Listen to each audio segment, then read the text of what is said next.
محمد.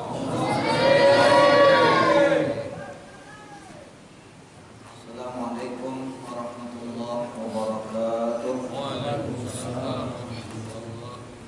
Innal hamdalillah nahmaduhu wa nasta'inuhu wa nastahdihi wa na'udzu billahi min shururi anfusina wa min sayyiati a'malina.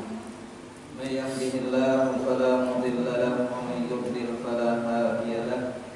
Asyhadu an la ilaha illallah wahdahu la syarika lahu wa asyhadu anna nabiyyana Muhammadan abduhu wa rasuluh.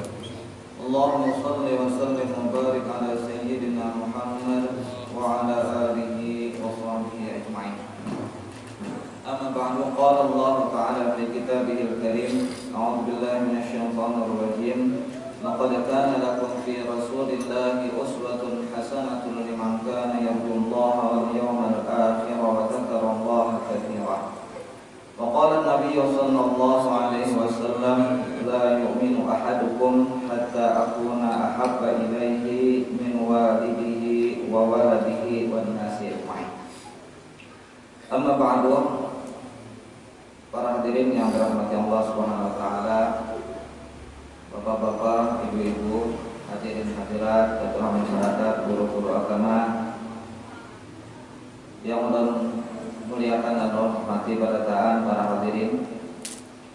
Pertama-tama mari kita mengucapkan puji syukur kita kehadirat Allah Subhanahu wa taala atas segala karunia-Nya yang tidak terhingga kepada kita semua, sehingga di malam hari ini alhamdulillah kita bisa melaksanakan perayaan Maulidul Rasul sallallahu alaihi wasallam sebagai salah satu perwujudan kita kepada baginda Rasulullah sallallahu alaihi wasallam.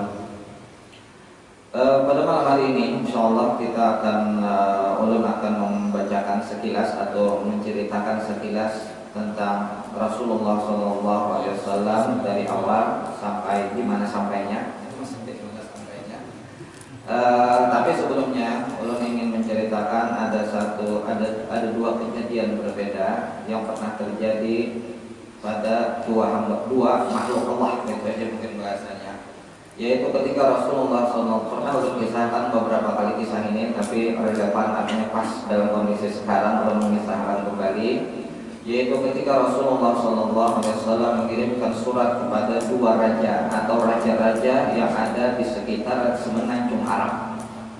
Di antara setiap raja-raja yang dikirimin surat diajak untuk masuk Islam, dibawa masuk Islam adalah dua raja, yaitu penguasa di negeri Persia yang bergelar Kisra atau Kisrayas dan kedua katanya, yang pada masa itu yang berkuasa, dan yang satunya adalah Kaisar, penguasa di negeri Romawi atau Romawi Timur, atau lebih tepatnya di ibu kotanya Konstantinopel itu. Rasulullah mengirim surat mengajak mereka masuk Islam. Di antara memang sekian banyak raja-raja, ada yang masuk Islam, ada yang tidak. Dan dua ini walaupun dua-duanya tidak masuk Islam, namun nasib mereka berbeda. Yang pertama adalah Heraklius.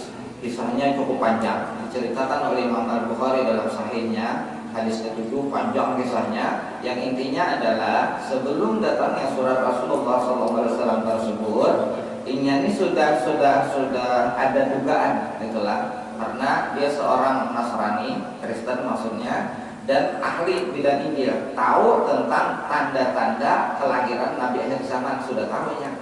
Sudah berapa kali sampainya berkirim surat kepada temannya yang kebetulan sama bidang itu ahlinya sama, keahliannya sama, sudah berkirim surat. Artinya kayaknya Nabi akhir zaman sudah datang, sudah tanda. Jangan kawan bujur, aku yakin. Pas perhatian kayak itu tadi datang surat Rasulullah SAW yang berbunyi kurang lebih, ada catat di dalam kertas ini. Bismillahirrahmanirrahim. Min Muhammad abdillahi wa rasulihi ila Herakl azimul, dari Muhammad hamba Allah dan utusannya kepada Heraklius pembesar Romawi. Salamun ala man ittaba'al huda, ujar Nabi, kesejahteraan bagi orang yang mengikuti petunjuk. Amma ba'du, fa ini ad'uka bi ayatul Islam aslim taslam yu'tikallahu ajraka marratain ila akhir ar-risalah. Intinya adalah surat tadi diterima oleh Heraklius dan dia tertarik untuk masuk Islam. Namun singkat kata, karena sayang dengan jabatannya, kada jadi masuk Islam. Tapi walau demikian, walau ada jadi masuk Islam adalah surat yang dikirim oleh Nabi tadi kan ada stempel Muhammad Rasulullah, cincin Nabi kan bertulisan Muhammad Rasulullah gitu. Tapi Allahnya di atas, Rasulnya di tengah, Muhammadnya di bawah. Itu stempel Nabi. Surat yang ada stempel Rasulullah SAW tadi disimpan dengan rapi dan sangat apa istilahnya dijaga dengan sangat ketat oleh raja-raja Romawi. Sehingga dikisahkan pada satu ketika, tapi tahunnya ada tahun dalam kisah dalam kitab itu ada menyebutkan tahunnya. Yang jelas ada salah seorang utusan dari negara Islam, dari penguasa Muslim maksudnya, utusan khalifah datang ke Konstantinopel. Dahulu ngarannya Konstantinopel, dahulu itu ngarannya lah Konstantinia kalau dalam bahasa Arabnya. Wah ini ngarannya Istanbul kan? Istanbul sini. Istanbul, dari ada korek api, gambarnya Raja Istanbul, korek api, maksudnya adalah datang ke sana waktu sebelum Islam, namanya Konstantinopel, datang ke sana, unjuk surat, tuntung, tidak boleh, ditangati oleh Raja Romawi, jangan boleh apa hendak menyatakan atau nikam sesuatu yang kita. Nah, jadinya aku tugas sebisa boleh, bisa kita tak. Ada kan dia Raja menikah melihat pasti kan ajar aja kita pasti kan tertarik melihatkan. Akhirnya dibawa ke ruangan khusus raja. Di dalam ruangan tadi khusus jaga kita tenangan hadiah dari raja-raja negara lain. Di antaranya di tengah ruangan gana tadi ada peti raja ini ya, kayak kaca atau peti rapi, apa pun tadi kan kisahnya oles perak atau apa samping-sampingnya penyulus rapi. Lalu di bawahnya orang Islam tadi lihat Jadinya hadza kitabun nabiyyikum ila jaddi Kaisar. Ini surat Nabi ikam bahari kala tidak bahasa kita tak. Yang dikirim ala Batuko yaitu Kaisar Pusano tadi Heraklius, Herakla kalau bahasa Arabnya itu. Yang dikirim hadza kitabun nabiyyikum ila jaddi Kaisar. Ini surat Nabi ikam bahari lawan Kaiko pakaian pun jangan kita. Nah, yang jadi kalimat terakhir tadi Allah tertarik kalimatnya mazilna natawarasuhu matalan. Kami senantiasa mewarisi surat ini turun-temurun dari mulai Heraklius sampai hari ini. Jadi memang tahunnya kan dicatat untuk kali dapat menemui tahunnya Allah. Nah, pesannya wa ausana abauna annahu madamal kitab wa indana la yasalul mulku bina. Jadinya abahku kaiko sampai ke atas berpesan selama surat Nabi kami ini ada di tangan kami, kerajaan kita tetap tidak akan berpindah kepada orang lain. Artinya yakinnya surat Nabi itu jadi akan diturunkan kayak gimana? Kayak itu kemudiannya yakin katanya selama surat ini masih ada, kerajaan kita tetap akan berdiri kokoh di jantung Eropa. Istilahnya kan Eropa sudah tak menyeberang ke Eropa, akan ada Asia lagi. Lalu janji wa nahnu nahfazuhu ghayatal hifzi. Kami menjaganya dengan sangat luar biasa. Padahal kan berimannya. Dan sejarah membuktikan sejak surat itu sampai ke tangan Heraklius pada tahun kurang lebih 617 atau 618 karena hijrah Nabi kan 610 Masehi atau setelah kemudian surat itu dikirim sekitar setelah Sulhul Hudaybiyah. Sulhul Hudaybiyah perdana yang Hudaybiyah tahun ke-6 berarti tahun ke-7 atau tahun ke-8 sekitar tahun itulah. Berarti tahun 617 atau 18 Masehi maksudnya.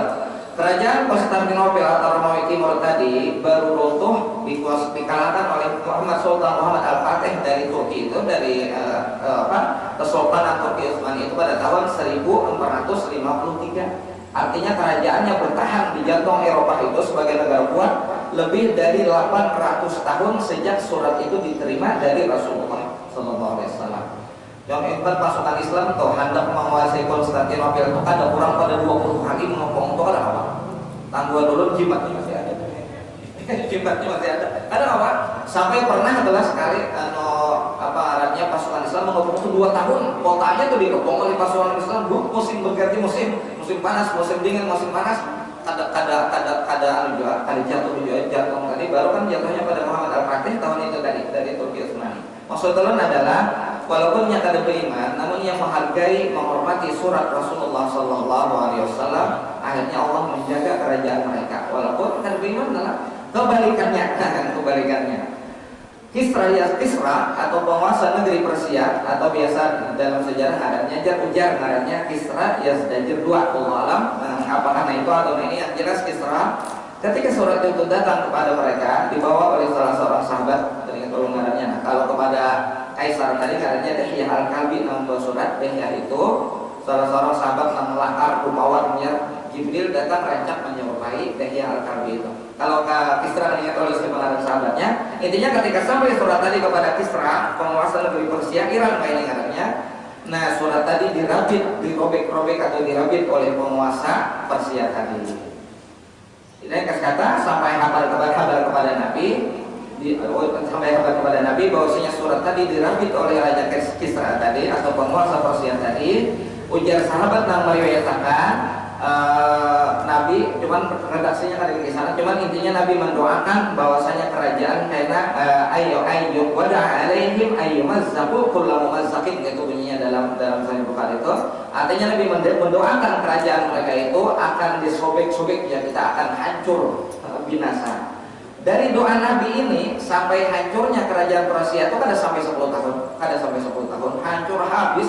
Karena Nabi pernah bersabda, "Idza saqata Kisra fala Kisra ba'dahu." Kalau kerajaan Persia itu hancur, sudah tidak ada lagi kerajaan Kisra di kemudian hari sampai hari kiamat. Makanya toh istananya, apa nyarannya, kursi kerajaannya aja, mahkotanya, jubah rajanya itu dibawa ke Madinah berkah atau bawa ke Madinah berkah. Kalau melihat maksudnya yang hendak kisah di sini adalah bahwasanya bagi orang yang menghormati Rasulullah SAW, menghargai, mencintai beliau, akan mendapatkan kemuliaan di dunia.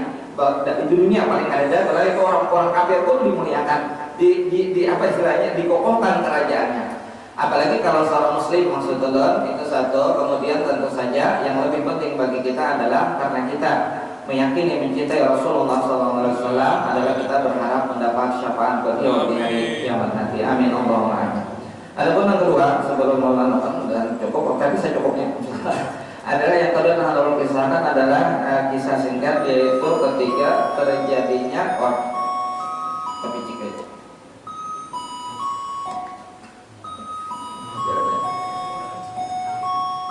silahkan naik pesawat.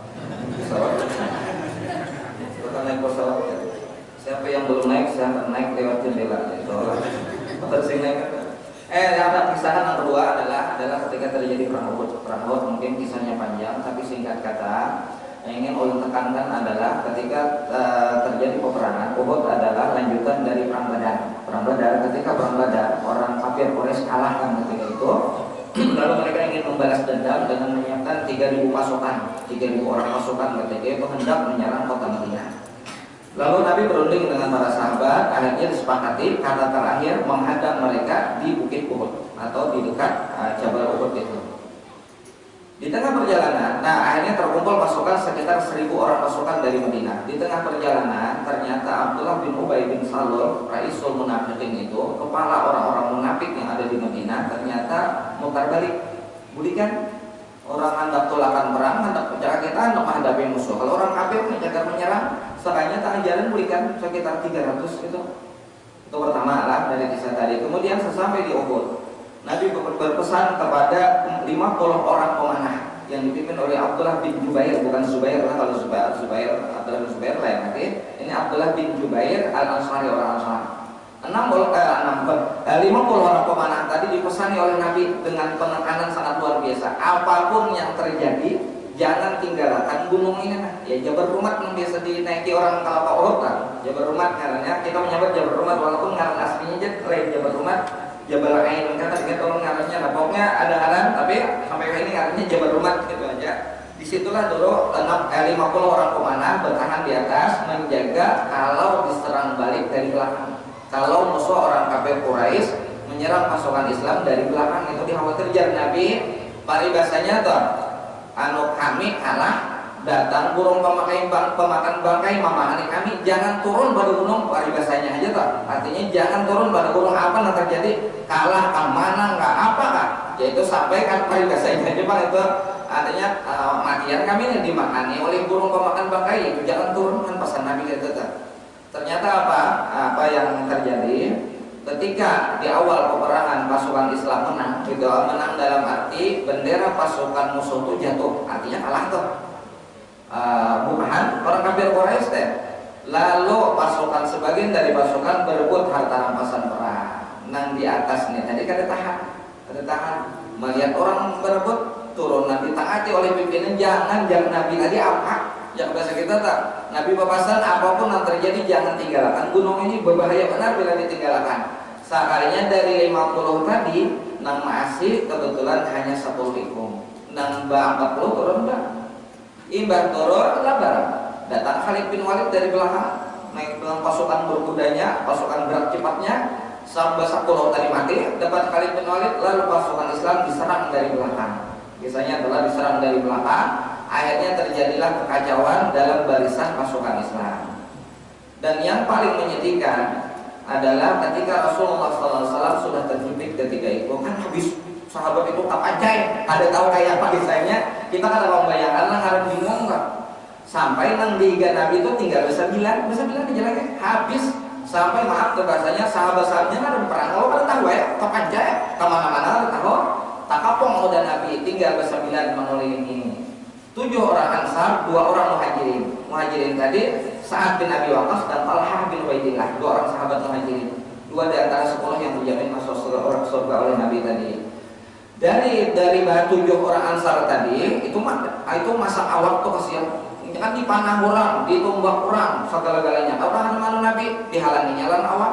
Nang 7 tadi mati itu balik kuman habis. Pas sudah genting terakhir artinya genting tinggal berdua lagi. Nang menghadang, Talhah menghadang sampai tangannya itu kipa aja sudah mana kalau tadi ingat tangannya kipa atau karena menahani tombak, menahani pedang enggak. Ibaratnya tinggal berdua lagi, hanya datang Abu Bakar datang lawan Abu Ubaidah kalau pada salah datang, Momolan datang, Hawa datang memanahki Nabi maksudnya tak? Asalnya bilang di ujung tanduk dan yang itu satu, kemudian artinya sudah di ujung tanduk telah itu datang berdua, datang beberapa ekor. Nah pada saat itu juga adalah satu-satunya kejadian di mana Rasulullah SAW terluka dan gigi sidin patah ketika perang itu juga. Artinya dari seluruh peperangan yang pernah dilakukan oleh Rasulullah SAW melawan orang-orang kafir itu kan pernah malam itu, tapi ketika itu kapala lah kaning lah ibadah kapala bang kaning karena beliau memakai topi besi bang kayak tentara Romawi atau topi besi kalau ngarannya itu ditimpas oleh Abdullah bin Kamiah ngarannya orang kafir, ditimpasnya berhemat 2 kali, akhirnya besi itu nempel di kepala. Berikut dia kita wasinya tak berikut di kepala, itu Nabi berdarah benar yaitu Abdullah bin Kamiah. Kemudian ada Utbah bin Abi Waqqas ngarannya, itu nama hantam Nabi lawan Nabi, tinggal kalau hantamnya lagi gigi Nabi patah ketika itu patah gigi Nabi. Itu Utbah bin Abi Waqqas ngarannya. Alhamdulillah sampai aja sudah hendak tontong perang, tak sudah para tontong, sahabat sudah datangan, aman sudah Nabi, aman dalam arti itu banyak nama mengelilingi, sudah jaga kita atau mengelilingi presiden, jaga presiden lah. Siapa Abu Ubaidah Amir Ibn Jarrah itu nak hendak menarik, tadinya memanculkan, berikut di kepala, berikut sunnah sampai berdarah, berlihat Nabi darah, hendak menarik tuh ada kawannya, akhirnya jelom giginya memancul. Kawah tak anu jaga kita tuh besi-besinya tuh kawah keluar sampai patah 2 ke 3 patah gigi Abu Ubaidah tuh hendak memancul topi besi atau bisa kalau melihat topi besi itu gambarnya aja bang boleh lihat gambarnya aja tak itu kan ditimpas orang sini lah lalu berikit posisinya itu terjadi kepada Rasulullah SAW. Artinya kenapa itu sampai terjadi? Nah itu yang ingin orang tekankan karena menyalahi perintah dan larangan Rasulullah SAW. Kan awal kesalahan itu dari satu aja sebenarnya. Secara umum telah yaitu ketika para pemanah ada maasi ditangati oleh Nabi. Nah itu mungkin hanya orang tekankan di awal sebagai untuk apa istilahnya untuk kita itu aja untuk kita. Artinya kalau kita mendengar Rasulullah SAW menyuruh atau melarang, kita usahakan untuk menggawi itu Allah menyakawa selama kita masih mungkin gawi. Kalau ada mungkin itu lain masalah. Kalau ditangati oleh Nabi kalau sebetulnya kenapa ditangati? Kalau Nabi menangati usahakan untuk jangan digawi. Itu maksudnya kenapa? Karena kejadian itu tadi nyata benar karena melanggar perintah dan larangan. Dua-duanya telah diperintahkan di gunung lain jangan kemana-mana di bukit tadi dan jangan turunkan larangannya. Dua-duanya ternyata dilanggar oleh mereka dan terjadilah musibah. Satu-satunya kejadian di mana Rasulullah SAW terluka. Tadi luka mengeluka itu kan yang tentang perang itu kan Fatimah datang. Fatimah dan Ali radhiyallahu anhu apa namanya kita menutupi darah tuh sampai dia ngeluarin apa aja, kadang mau waras juga, kadang mau darah mengucur terus. Akhirnya dibakarnya atau kita kayak tikar kan, kayak tikar purun, tapi dari kurma, dari daun kurma atau jadi kita kayak tikar purun, bakarnya anu habunya tuh hanya di toko pakannya kalau Nabi itu oleh Fatimah radhiyallahu anha hanya Nabi anu darah itu. Maksudnya adalah Rasulullah sallallahu alaihi wasallam Nabi paling mulia, Nabi yang paling mulia lah kekasih Allah Taala. Ternyata Allah juga memberikan cobaan kepada beliau dengan terluka dalam sebuah peperangan, dan awal kesalahan itu adalah ketika beberapa sahabat atau segelintir sahabat kada sadar, kada ingat lagi lawan larangan Rasulullah sallallahu alaihi wasallam. Mungkin itu sekadar mukadimah, kalau hanya lukisan secukupnya ulun bacakan nasab Nabi dulu, ujar Imam Nawawi dan beberapa ulama. Imam Nawawi kayaknya Ibnu Hajar juga mengatakan sunat jar menghafal nasab atau silsilah Rasulullah sallallahu alaihi wasallam. Ulun guru ini kayak apa aja ini kepolitik, mau politik itu politik, kita perlu. Ya 20 aja padahal 20 aja ngaran kayak tambah Nabi 22. Kain Nabi nang sampai arinan lah. Ujar Imam Nawawi sunat tapi orang baca aja gitu. Tapi kalau kena apa aja enak. Mungkin apa aja apa. Oh, udah lagi. Tak boleh tapungan tetap korup. Apa namanya silsilah Rasulullah sallallahu alaihi wasallam Muhammad bin Abdullah bin Abdul Muthalib bin Hashim bin Abdul Manaf bin Qusay bin Kilab bin Murrah bin Ka'ab bin Lu'ay bin Ghalib bin Fihr bin Malik bin Nadar bin Kinanah bin Khuzaimah bin Mudrikah bin Ilyas bin Mudar bin Nizar bin Adnan. Itu Adnan adalah kakek Nabi, kai Nabi yang ke-20. Kalau Abdullah kan apa sih dia? Abdul Muthalib kai pertama, Adnan kai ke-20. Itu yang disepakati oleh seluruh sahabat adalah silsilah Rasulullah SAW, dan Adnan ini adalah keturunan dari Nabi Ismail dan bin Nabi Ibrahim alaihissalam. Itu sepakat ahli sejarah. Adapun beberapa ahli sejarah seperti Muhammad bin Ishaq dalam kitab Maghazinya, juga beberapa ulama sejarah yang lain menuliskan nasabnya dari Adnan sampai kepada Nabi Ismail itu tidak dibenarkan atau didustakan oleh sebagian ahli sejarah. Itu aja kalau kesimpulan singkatnya. Jadi nang sahihnya sampai kepada Adnan darinya. Setelah itu ada riwayat yang sahih tentang silsilah Rasulullah SAW.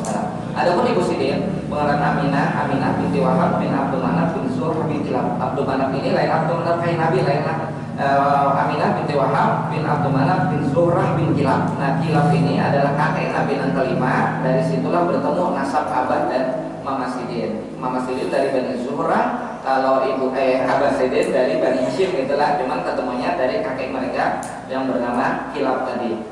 Ujar ke dalam riwayat Imam Syafi'i itu paling ahli bidang nasab, hafal nasab siapa aja pokoknya. Nah, sipulan sahabat, apalagi Nabi itu hafal khususnya. Pas datang ke Mesir tahun 199, Imam Syafi'i kan pindah ke Mesir tuh, bawa murid-murid Sidin banyak umat ke Mesir. Akhirnya seluruh Mesir itu hampir seluruh, ada seluruhnya Pak. Asalnya bermadzhab Maliki, Mesir ke Mesir bermadzhab Maliki asalnya. Imam Syafi'i datang ke Mesir, itu mungkin lebih dari separuh penduduk Mesir menganut mazhab Syafi'i. Nah, dalam kisaran adalah ada orang Mesir ahli nasab, ahli silsilah toh. Mendengar Imam Syafi'i ahli silsilah, lalu anda mau uji itu mati ya? Anda mau uji kan? Katanya jujurnya apa mau ujinya? Jujuran kada. Dites dengan Imam Syafi'i ini jujur kada. Pas anak aja nasab 1 2 3 jadi Imam Syafi'i amun nasab lalakian tahu gampang mana bertahun orang tahu aja. Artinya Muhammad kain Nabi, Muhammad bin Abdullah bin Abdul sampai kepada kain Nabi. Ayo jadi Imam Syafi'i amun nikah punya hafal jangan masa kita tuh nyar muji. Jadi Imam Syafi'i nang umahnya ayo coba. Artinya umahnya tuh Nabi misalkan bin Aminah, kalau mamanya Aminah siapa itu maksudnya? Lah berarti dia nang dihafal orang lalakian aja. Ada yang nonton binian, apa aja Imam Syafi'i? Aja Imam Syafi'i, ayo kamu jadi apa? Ayo, misalkan mama Nabi aja harus kenal lain. Aminah, mamanya Aminah siapa? Mamanya lagi siapa? Ada kamu jawab lagi. Artinya itu memang fitrah telah kayak Imam Syafi'i tadi, mungkin fitrah atau kayak apalah, hafal sampai biniannya aja. Ada melihat ini tadi nasabnya Rasulullah SAW yang mulia. Mereka adalah yang menyimpan apa istilahnya Nur Muhammad atau apa bahasanya telah sampai terlahirnya Rasulullah Sallallahu Alaihi Wasallam. Dari itu dari Nabi Ibrahim, Nabi Ismail sampai kepada Abbas bin Abdullah sampai kepada terlahirnya Rasulullah Sallallahu Alaihi Wasallam. Adapun nenek moyang Nabi tadi mungkin sekilas kain Nabi nambang dan Fihir itu ada beberapa riwayat itulah nang bergelar Quraisy itu. Istilah nama Quraisy dari kaya Nabi nambangaran Fihir atau Adnan ada dua riwayat. Kemudian yang berikutnya kain Nabi nambangaran Qusay itu adalah kain Nabi yang pertama kali memasuki Masjidil Haram. Tadinya keturunan Nabi Ismail, kain Nabi tadi dari Adnan itu terusir dari Masjidil Haram, terusir, dikuasai oleh suku Jurhum. Suku Jurhum itu sebenarnya pula lontuan Nabi ini pula karena bini Nabi Ismail menurunkan bangsa Arab itu kan dari suku Jurhum itu. Kan Nabi Ismail 2 kali kawin kan. Pernikahan pertama itu nang disuruh oleh Abah Sidin nang diceritakan kisahnya suruh kita kadang-kadang bagus. Bini kedua yaitu dari Jurhum itulah yang menurunkan sampai kepada Rasulullah SAW. Tapi akhirnya suku Quraisy itu tersisih dari Masjidil Haram itu, dari sekitar Ka'bah itu, di luar Ka'bah. Baru pada masa siapa tadi? Qusay tadi, suku Quraisy berhasil memasuki Masjidil Haram dan menjadi penguasa di Mekah saja, menjadi penguasa di Mekah tadi. Dan dari Qusay inilah katanya ujar kisahnya yang pertama kali menyiapkan sipayah. Sipayah itu minuman khusus yang disiapkan oleh jemaah haji. Untuk jemaah haji maaf, jadi siapa haji yang haji ada jamuan khusus minumannya ngarang sipayah dari zaman jahiliyah sampai zaman Nabi masih ada. Kemudian yang kedua ada istilah rifadah. Rifadah itu makanan khusus yang diulahkan oleh penduduk Mekah untuk para jemaah haji. Gratis, maksudnya itu gratis, kadang mau bayar kadang. Karena mau di zaman jahiliyah aja sampai zaman wahyu ini tuh ya slogan orang Makkah tuh mungkin perhatikan walaupun gua ulangnya tiap tahun ada bunyinya tulisannya tuh di masjid di apa-apa khidmatul hujjaji syarafun lana aja. Artinya melayani jemaah haji itu kemuliaan bagi kami. Itu slogan orang Makkah tuh mau ibaratkan walaupun ada zaman ada macam-macam tadi ya. Jujur aja tak cuma melayani haji itu mulai zaman bahari dan itu dimulai dari Qusay jarak kisahnya pertama. Kemudian itu singkat saja adalah kemudian berikutnya kain Nabi yang tercatat dalam sejarah adalah nama ngaran Hashim. Hashim tadi kain Nabi yang kedua, kain Nabi pertama Abdul Muthalib, kain kedua adalah Hashim. Hashim inilah kain Nabi yang pertama kali membuat tradisi bagi orang suku Quraisy, bagi bangsa atau kabilah Quraisy melakukan perjalanan musim dingin dan musim panas yang diabadikan kisahnya dalam Al-Qur'an dalam suku Quraisy itu. Li'ila bi Quraisyin ila bihim rahlatash syita'i was-shayf. Mereka melakukan perjalanan dagang pada musim dingin ke negeri Yaman dan musim panas itu ke negeri Syam, ke negeri Syria. Itu siapa nama mulai pertama kali di tanah Arab atau lebih tepatnya di Mekah? Itu nama mulai permulaan adalah Hashim, kain Nabi Hashim dari permulaan. Asalnya enggak. Sehingga dikisahkan dalam Al-Qur'an tadi di Al Quraisy kebiasaan orang Quraisy karena kebiasaan orang Quraisy kebiasaan mereka melakukan perjalanan dagang maksudnya pada musim dingin dan musim panas. Itu pertama kali adalah tadi siapa? Hashim. Kemudian berikutnya Hashim ini sempat menikah di Mekah di Madinah karena Nabi Nijar Salma bin Amr. Salma itu orang Madinah dari Bani Najjar. Makanya ketika ke Madinah Nabi singgah itu kan di Bani Najjar itu. Karena itu keluarga Nabi, keluarga dari mamanya Abdul Muthalib itu orang Madinah. Keluarga Nabi Bani Abdidar Bani Najjar namanya. Bani Najjar itu keluarga Nabi yang ada di Mekah. Ya Anas bin Malik, Abu Talha itu bukannya aja tak Abu Sa'id Al-Khudri itu dari Bani Najjar itu keluarga Nabi, keluarga dekat Nabi.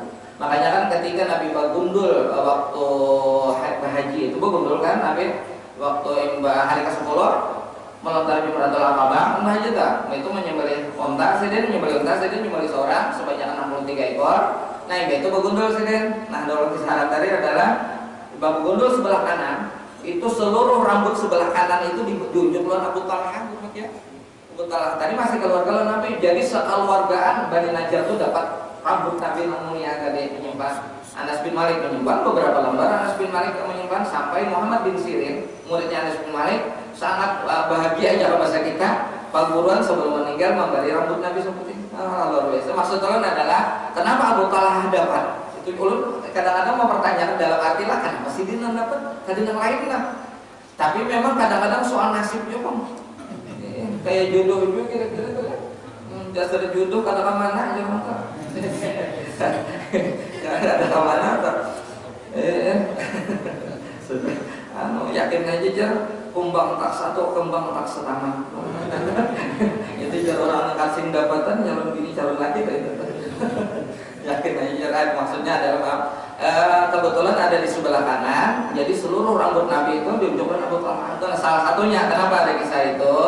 jalur tadi karena memang satu sisi Abu Talha tadi keluarga dekat dengan Nabi dari Bani Najjar namanya, satu suku dari kalangan Ansar, Bani Khazraji itu dari Khazraj orang Ansar atau Abu Talha menyimpannya, makanya jalur tadi seluruh keluarga Abu Talha dari Bani Najjar itu dapat pembagian itu. Nah, adapun sebelah kirinya itu nanti dibagi kepada seluruh umat Islam ya. Itu merata atau sebelah kiri. Jadi siapa yang ada masing-masing ambil seperti orang ya, kita berbagi rata. Siapa yang mendapat dari sekian nambah haji kan ketika itu diperkirakan sekitar 100.000 umat Islam tak nambah haji baik-baik Nabi waktu hajatul wada tak. Jadi sebelah kiri tadi bagi itu berapa ikon dapat gak tahu apa, cuman itu artinya yang dibagi kepada seluruh umat Islam. Dan itu andaikan memang masih ada rambut Nabi ya dari itu dari kejadian itu adalah padahal Nabi kan sebelumnya itu ada 3 kali bergundul itu, cuman ada dikisahkan.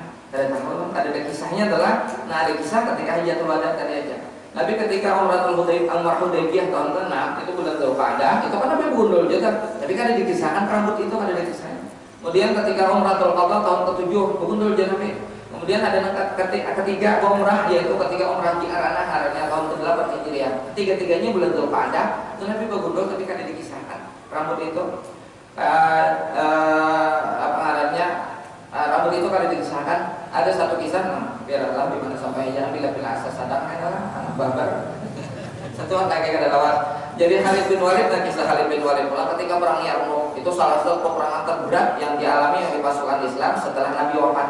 Itu peperangan melawan tentara Romawi telah sampai Khalid bin Walid itu kan sempat putus asa tuh. Kata kau menebus pertahanan barisan tentara Romawi itu jumlahnya banyak, lawan dasar orang pasukan terlatih tentara Romawi. Romawi kalau kisahkan rajanya tadi, perang Yarmouk katanya untuk ketika penaklukan negeri Syam Palestina itu. Nah, ringkas kata, kalau kisahkan perang menang datang. Setelah menang, lahan-lahan perang datang pergantian Khalid bin Walid dengan diganti panglima perangnya diganti dengan Abu Ubaidah Amir bin Jarrah itu. Rahatat perang disimpan suratnya oleh Khalid, tuntung perang hanya ditunjuk oleh Abu Ubaidah, hanya serah terima jabatan panglima TNI nih yang kita rahatat perang kadana. Kalau kisahkan tadi adalah tuntung perang Khalid kehilangan kopiah. Nah minta cariakan loh anak buah kopiah pokoknya cariakan sampai dapat ampun gua. Tanya gue dapat buruk benar kopiahnya. Bajar nang lain kenapa jadi kamu cari benar buruk benar. Sekalinya gue ditaponi dalam kopiah tadi ada rambut Nabi di situ.